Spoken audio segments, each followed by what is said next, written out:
जय श्री कृष्ण मित्रों। आज के समय में सभी आस्तिक लोग किसी न किसी देवी देवता या ईश्वर की पूजा करते हैं। परंतु क्या आप जानते हैं कि अगर आप ईश्वर को छोड़कर किसी देवी देवता की पूजा कर रहे हैं तो वह पूर्णतः सही नहीं है। पूजा करने के संबंध में भगवान श्री कृष्ण ने गीता के 7वें अध्याय के 23वें श्लोक में कहा है कि अल्प बुद्धि वाले व्यक्ति देवताओं की पूजा करते हैं और उन्हें प्राप्त होने वाले फल सीमित तथा क्षणिक होते हैं। देवताओं की पूजा करने वाले देवलोकों को जाते हैं, किंतु मेरे भक्त अंततः मेरे परम धाम को प्राप्त करते हैं।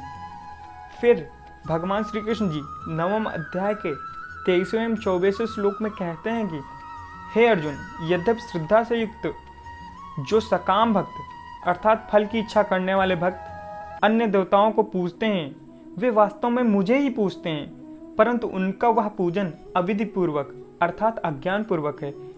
क्योंकि संपूर्ण यज्ञों का भोक्ता और स्वामी मैं ही हूँ, परंतु वे मुझ परमेश्वर को तत्व रूप से नहीं जानते हैं, इसी कारण से गिरते हैं अर्थात पुनर्जन्म को प्राप्त होते हैं।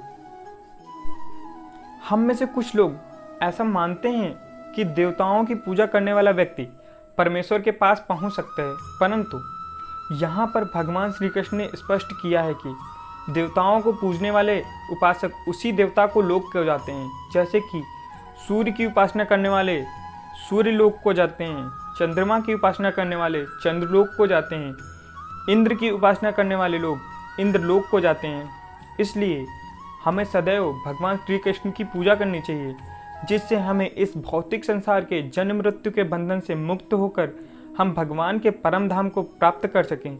जय श्री कृष्ण मित्रों।